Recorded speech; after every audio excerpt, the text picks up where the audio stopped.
Hi there. Thanks for joining Stories with Sarah. Today we're going to read Goldilocks and the Three Bears. This is one of my favorite stories, so I hope you enjoy. Once there were three bears who lived in a neat little house deep in the woods. The great big bear was Papa Bear, and he had a loud, growly voice. And the middle-sized bear was Mama Bear. She had a sweet, low voice.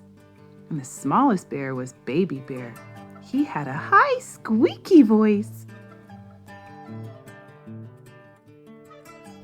Every morning, the bears had breakfast together. They each had their own bowl, which they filled to the top with hot, delicious porridge. There was a big bowl for Papa Bear, and there was a middle-sized bowl for Mama Bear, and there was a little bowl for Baby Bear. After breakfast, the bears rested in the living room. They each had their own chair to sit on. There was a great big chair for Papa Bear, and there was a middle-sized chair for Mama Bear, and there was a little chair for Baby Bear. The bears sat in their chairs and talked about how nice and quiet their cozy little home was. In the evenings, the bears were sleepy, so they went upstairs to their cozy bedroom. They each had their own bed to sleep in. There was a great big bed for Papa Bear. There was a middle-sized bed for Mama Bear, and there was a little bed for Baby Bear. Papa Bear snored loud, growly snores.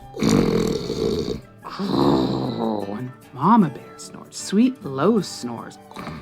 Choo. Baby Bear snored high, squeaky snores. One morning, the bears found the porridge was too hot to eat, so they went for a walk in the woods to let their breakfast cool. That same morning, a little girl named Goldilocks went out early to pick flowers for her mother. She walked farther and farther into the woods till she came upon a neat little house. Hungry and tired, Goldilocks knocked on the door. I wonder who lives here, she thought, but no one answered. Something smelled good. Goldilocks went inside and saw 3 steaming bowls on the table. She ate a spoonful from the great big bowl, but the porridge was too hot. Ouch!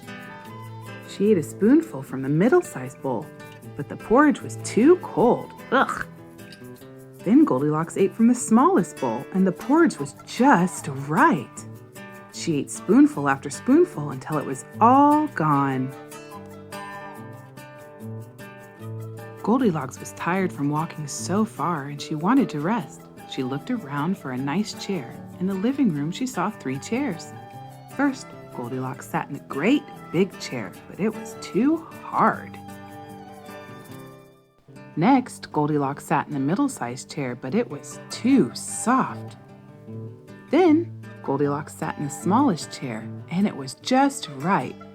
But crash! The bottom broke, and whack! The back snapped, and she fell onto the floor with a thump. Now, Goldilocks was really tired. She walked upstairs and peeked into the cozy bedroom. 3 beds stood neatly against the wall. "I'll just lay down right here," said Goldilocks. First, she climbed into the great big bed, but it was too hard.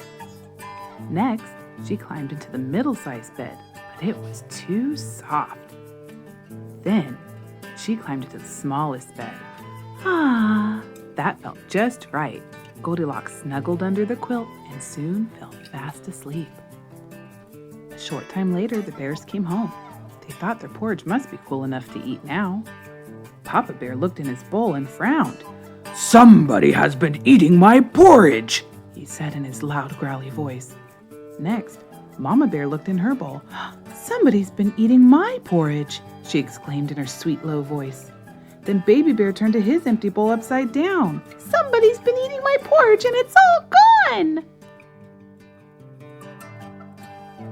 Papa Bear walked into the living room. His chair had been moved. "Somebody has been sitting in my chair," he said in his loud, growly voice. Next, Mama Bear saw the flat cushions of her chair. "Somebody's been sitting in my chair," she exclaimed in her sweet, low voice. Then Baby Bear found his little chair smashed to pieces. "Somebody's been sitting in my chair, and now it's broken." The bears went upstairs, Papa Bear saw that a pillow had been moved on his bed. "Somebody's been sleeping in my bed," Papa Bear said in his loud, growly voice. Next, Mama Bear looked at her bed and saw that the covers had been messed up. "Somebody's been sleeping in my bed," she exclaimed in her sweet, low voice. Then Baby Bear looked at his bed. A little girl with golden curls lay fast asleep on his bed. "Somebody's been sleeping in my bed," squeaked Baby Bear. "And there she is!" Goldilocks woke up at the sound of Baby Bear's high, squeaky voice. She rubbed her eyes and the three bears stood over her. "Oh my!" Frightened, she jumped out of the bed and ran down the stairs and out the door. The three bears never saw Goldilocks again. Their little house deep in the woods remained peaceful, and their porridge, well, it was just right. Thanks for joining me. I hope you liked Goldilocks and the Three Bears.